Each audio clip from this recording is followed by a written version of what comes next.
ഇത് എന്താണെന്നറിയാവോ? ഇത് ഇടിച്ചിട്ട നെല്ലിക്കയാണ്. ഇടിച്ചിട്ട മാങ്ങ, ഇടിച്ചിട്ട നാരങ്ങ എന്നൊക്കെ പറയുന്നത് പോലെ ഇത് ഇടിച്ചിട്ട നെല്ലിക്കയാണ്. ഇതാ, ഞാനിത് എങ്ങനെ ചെയ്തതെന്ന് വെച്ചാൽ വിശദമായിട്ട് ഞാനൊരു വീഡിയോ ഇട്ടിട്ടുണ്ട്, നിങ്ങളെല്ലാവരും കാണുക. ഇല്ലെങ്കിൽ ജസ്റ്റ് ഒന്ന് ഞാനൊന്ന് പറഞ്ഞു തരാം. നമ്മൾ ആദ്യം ഉപ്പിട്ട നെല്ലിക്ക, ഉപ്പിലിട്ടിരുന്ന നെല്ലിക്ക എടുത്ത് നല്ലവണ്ണം ഇതുപോലെ കട്ട് ചെയ്തെടുത്തു, ചെറുതായിട്ട് കട്ട് ചെയ്തെടുത്ത് മാറ്റി വെച്ചു.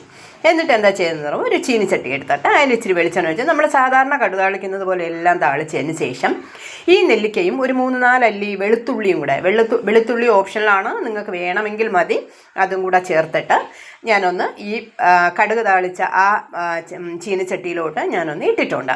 ഇട്ട് ഒരു 2 മിനിറ്റ് ഇതൊന്ന് ആവി വരുമ്പോൾ നമ്മൾ 1 സ്പൂൺ കാശ്മീരി മുളക് പൊടിയും ഒരല്പം കായവും കൂടെ ചേർത്തിട്ട് ഇതിലിട്ട് ഒന്ന് മിക്സ് ചെയ്തെടുക്കുക.